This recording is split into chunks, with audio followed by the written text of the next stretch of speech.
Hi guys, for today's video, gagawin nga natin ng merienda si Bujek dahil kakatapos lang niyang mag-basketball. Ito yung gagawin natin sa kanya para refreshing. Tingnan nyo, naglaba pa yan ng kanyang jersey dahil bukas may laro daw uli siya. So, gagawin ko siya ng Nestea Cleanse High in Fiber para nga naman refreshing. Tapos, pinasalubungan niya ako nitong tinapay na to. Parang ang sarap niyang tingnan. And eto pa, o diba? Grabe naman yan, sobrang gutom ni Bujek. So, ang ginagawa ko lang pala dito sa Nestea Cleanse is etong isang sachet is tutunawin ko muna sa konting tubig. So, 250 ml to 350 ml. Masarap itong lagyan ng ice o di kaya cold water. Para very refreshing siya.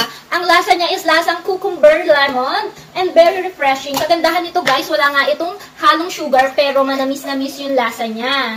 And clinically proven to aid digestion as early as 3 days. O diba, sobrang ganda niya.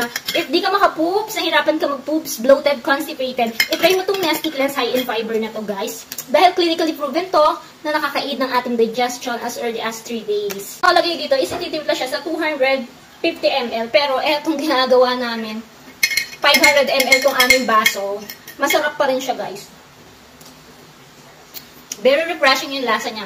Kaya naman kung kailangan nyo itong Nestea Cleanse High in Fiber, ilalagay ko po ang link nito sa aking yellow basket. Yun lang po. Thank you for watching. Bye!